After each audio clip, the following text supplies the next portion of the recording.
El 22 de julio de 1992, la noticia le dio la vuelta al mundo. Pablo Escobar Gaviria y varios de sus sicarios se habían escapado de la cárcel de la Catedral en Envigado, cerca de Medellín. Falsamente predica la moral. Era un bandido completo. Pero da la casualidad de que falta Pablo Escobar y 9 de sus gallos. Bueno, han pasado 28 años y este episodio todavía produce, por un lado, vergüenza debido a los desaciertos del gobierno de la época y por el otro, asombro debido a la sagacidad del capo de capos, quien, como dicen, lo tenía todo calculado. Esta es un especial que denominamos Historias Olvidadas.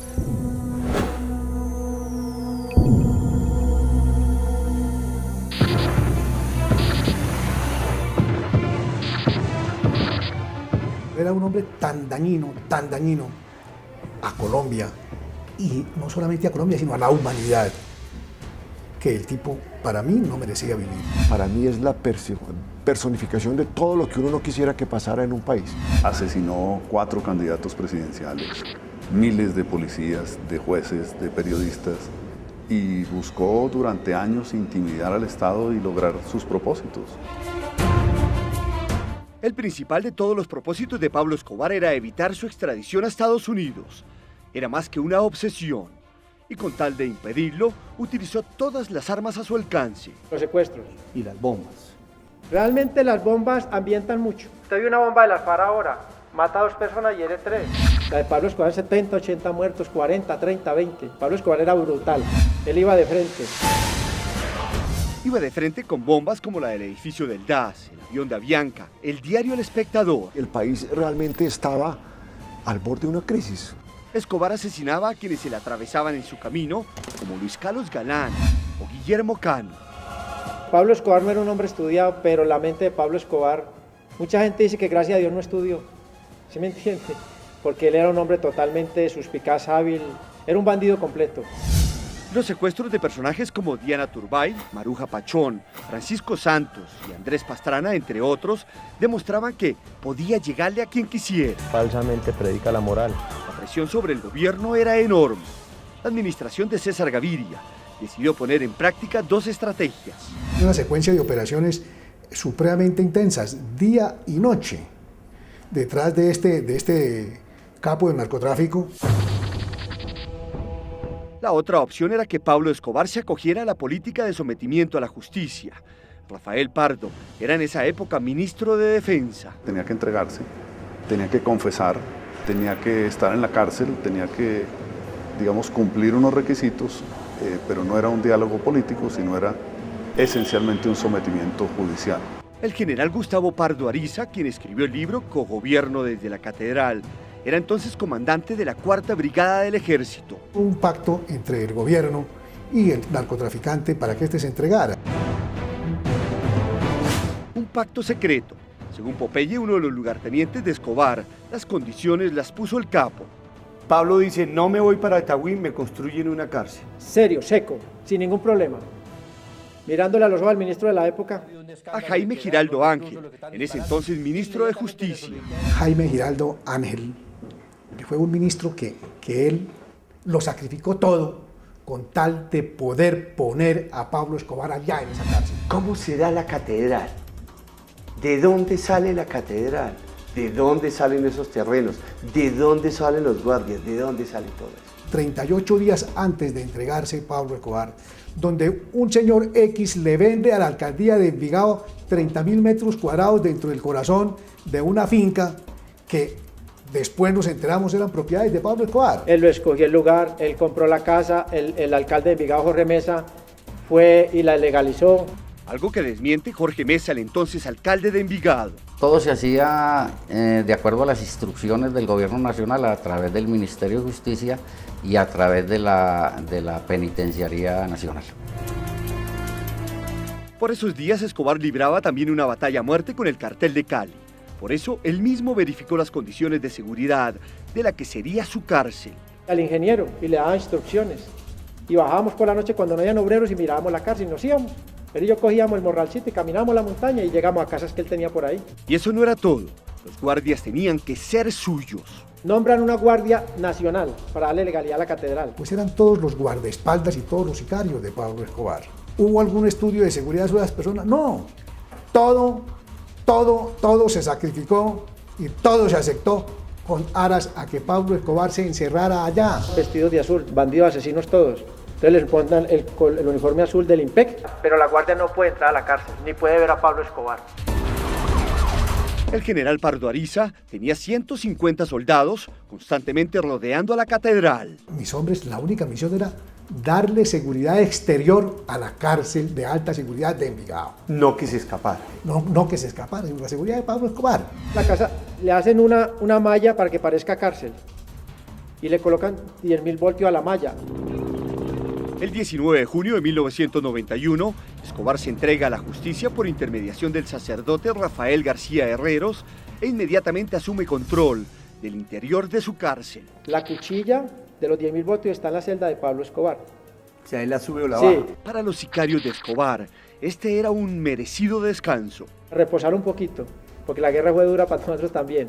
Por eso, una vez adentro, le dieron rienda suelta a la imaginación para que su estadía fuera más cómoda. Cuéntanos un poco de los lujos de la catedral. No, eso es una locura. Cada uno organizó su celda lo que mejor pudo. Había una discotequita, había un sauna, las habitaciones eran lujosísimas. Camas de lujo, escritorio de lujo, cerámica de lujo en los pisos, los baños de italianos, todo italiano, las cabañas lujosísimas. No, el lujo era total. Por estos caminos, además de lujos, subían en un camión de doble fondo mujeres hermosas. Ah, no, toda clase de mujeres iban allá, reinas de belleza, de todo. ¿Nombres? No, realmente pues yo en ese tema sí no me gusta meterme mucho porque trae mucho problema. ¿Y cómo lograba entonces Pablo Escobar entrar todas las mujeres y todas las cosas? Era que eso era autorizado. Y eso era con el visto bueno del Ministerio de Justicia. El director de prisiones de la época, un doctor de apellido Cáceres, Él lo dijo. Gaviria lo sabía. Ahora es que yo veo que el expresidente sale a decir que no sabía nada, él sabía claro. yo pedí la inspección. ¿Cuál fue el resultado de esa inspección? El resultado de esa inspección, ellos fueron allá, estuvieron toda una tarde y entonces dijeron, no vimos túnel, no vimos palomas mensajeras, no vimos lujos. Carlos Gustavo Arrieta era entonces Procurador General de la Nación. Las autoridades siempre manifestaron que eso no era cierto, que tanto desde el punto de vista penitenciario, es decir, en lo que tiene que ver con los guardias, como desde el punto de vista del cerco militar que había alrededor de la cárcel para garantizar su seguridad, estaba todo absolutamente bajo control y que nada de lo que se estaba diciendo era cierto. Entonces el gobierno viene y dice, uy Pablo, hay que parar a las cabañas. Fueron 13 meses y medio en los que el país descansó de los grandes atentados terroristas y los secuestros y asesinatos de importantes personalidades. Pero Escobar no estaba solo descansando. Pablo Escobar reorganizó el cartel de Medellín en esos 13 meses. Él trabajaba todo el día, se divertía en las noches. Pero la tranquilidad terminó cuando Escobar dio la orden de asesinar dentro de la cárcel a Fernando Galeano y Gerardo Moncada. ¿Ellos eran qué, socios de Pablo? Socios y hermanos de Pablo Escobar en el crimen.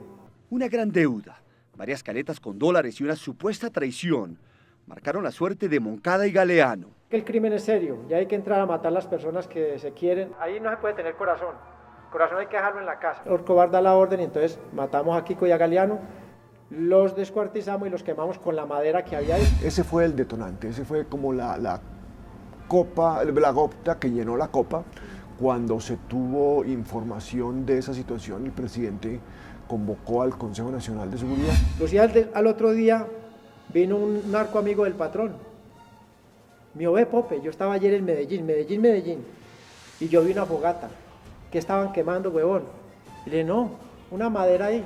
Y yo por dentro dije, estábamos quemando el cartel de Medellín, porque ese día fue donde la familia de Negro Galeano va a Bogotá y va donde el doctor Gustavo de Grey, el fiscal, le informa que no aparecen estas personas. Cuando el fiscal general de la Nación llega a la presidencia de la República y pone al presidente Gaviria contra la pared y le dice, miren, la cárcel de la catedral está subiendo esto, más esto, más esto, más esto, más esto, más esto, y yo como fiscal exijo esto. Hay que sacar a este tipo de allá. La muerte de Moncada y Galeano fue el final de Pablo Escobar. Esa es la palabra exacta, lo tiene bien. Ese día quemamos el cartel de Medellín. Ese día se suicidó Pablo. Ese fue el suicidio de Pablo.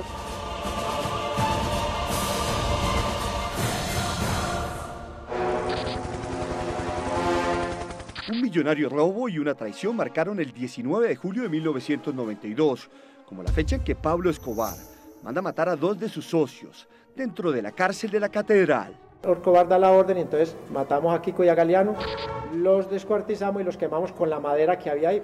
Esa fue la gota que rebosó la copa. 3 días después, el gobierno ordena trasladar al capo a una base militar.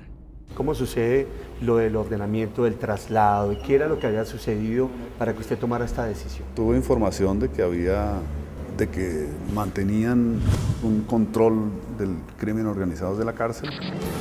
Inmediatamente el presidente cita a un consejo de seguridad. El presidente dijo, esto no puede continuar. Y planteó la necesidad del traslado. Fue una cosa en la cual inmediatamente todo el mundo estuvo de acuerdo.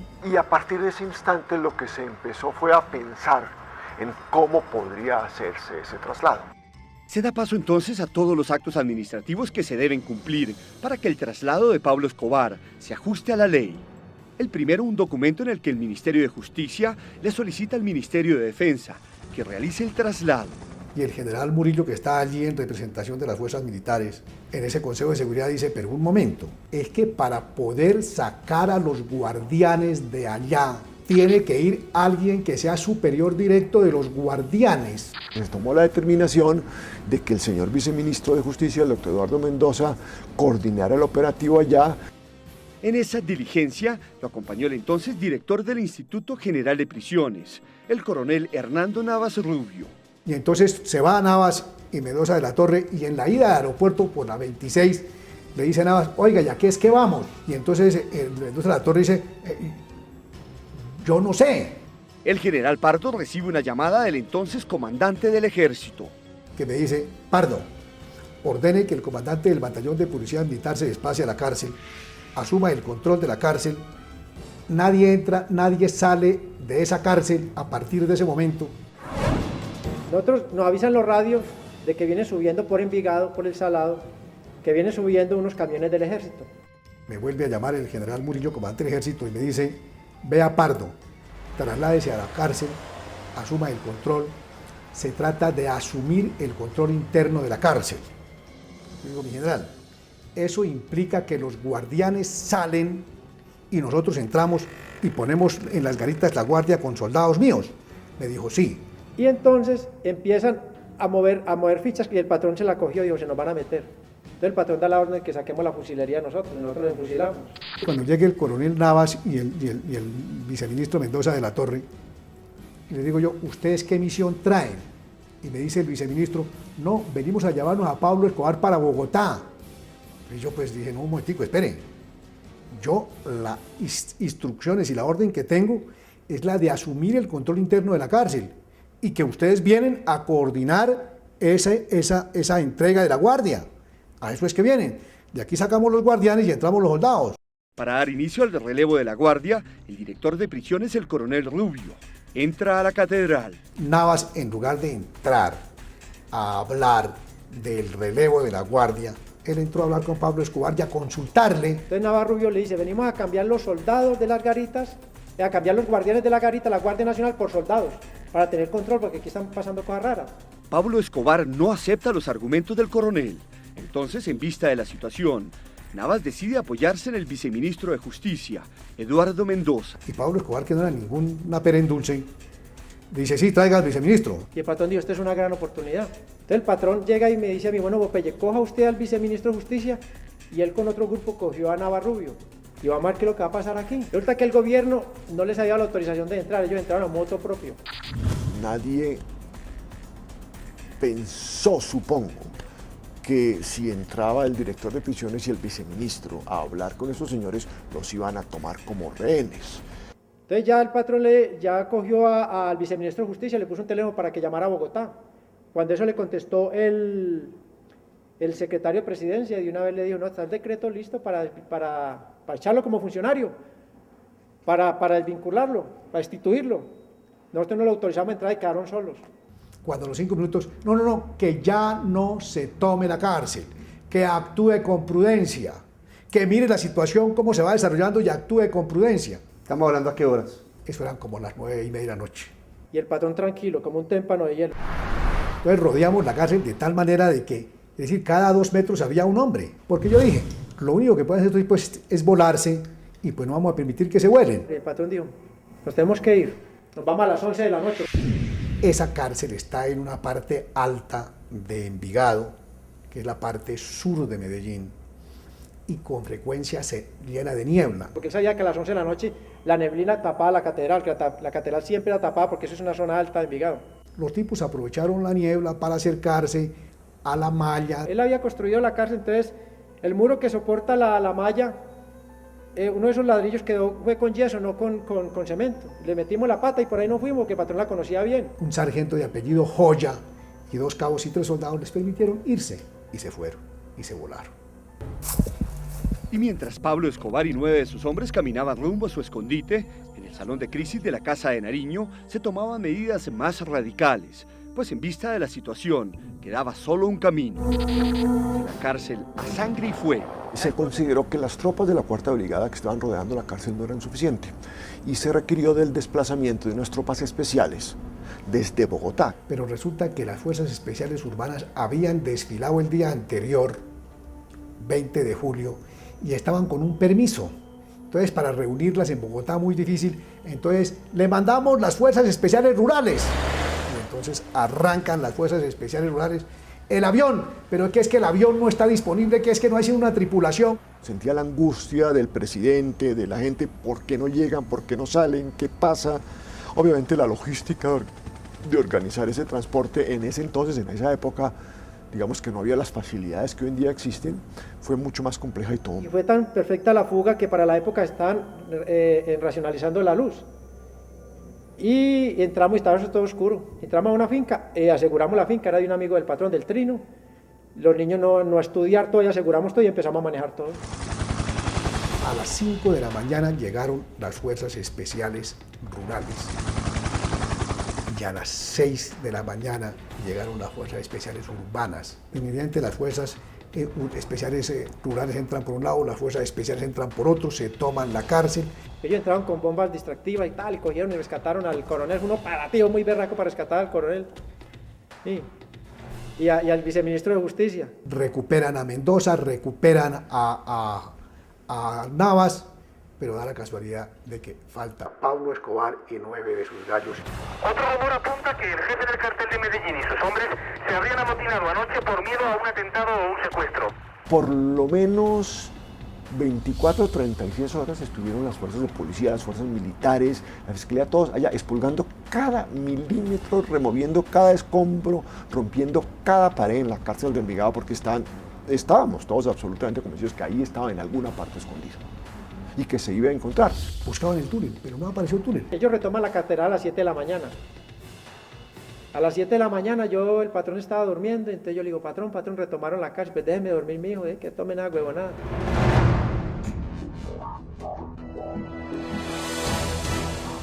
El 22 de julio de 1992, la noticia se había regado como pólvora. Pablo Escobar Gaviria se había fugado de la catedral. La idea de que se hubiera fugado de la cárcel en ese momentico no le cabía en la cabeza a absolutamente nadie, ni se pensó que era así. Horas después de haberse escapado, Escobar busca comunicarse con 3 prestigiosos periodistas. Enrique Santos era uno de ellos. Cuando él se fugó de la catedral, llamó a Marisabel Rueda, entonces dijo que quería que estuviéramos ahí Gozaín, Marisabel Rueda y yo, en la casa de Marisabel Rueda, porque quería llamar, constatar que era él y decir que él se volvería a entregar si le ponían un poco de condiciones de una cárcel especial y que fuera con la armada y no con la policía, un poco de cosas que el gobierno de Gaviria no le paró bolas. General, ¿qué significó para el país la fuga de Pablo Escobar de la cárcel? Eso fue algo muy doloroso, fue un engaño para el país como un todo, para la comunidad internacional, porque se hizo creer que se estaba administrando justicia y que se tenía al primer criminal de mi país tras las rejas, lo que no era cierto. Él estaba allá en su cárcel propia. La fuga de la catedral fue el episodio más vergonzoso del gobierno de César Gaviria. un fracaso tremendo. Imagínense, una política que estaba basada en que estuvieran en la cárcel y los tipos se toman la cárcel a través de corrupción y corrompen todas las autoridades locales y una frustración muy grande. Claro, este también fue el principio del final de Escobar. Después vinieron los Pepes, la conformación del bloque de búsqueda, el desmantelamiento del cartel de Medellín y finalmente el 3 de diciembre de 1993, su muerte en este tejado de la capital antioqueña.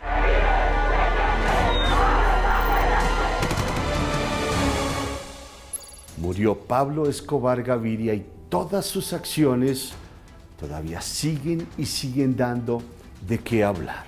Bueno, si le gustó este reportaje, suscríbase a nuestro canal de YouTube dando clic a este botón, porque en Testigo Directo las historias son diferentes.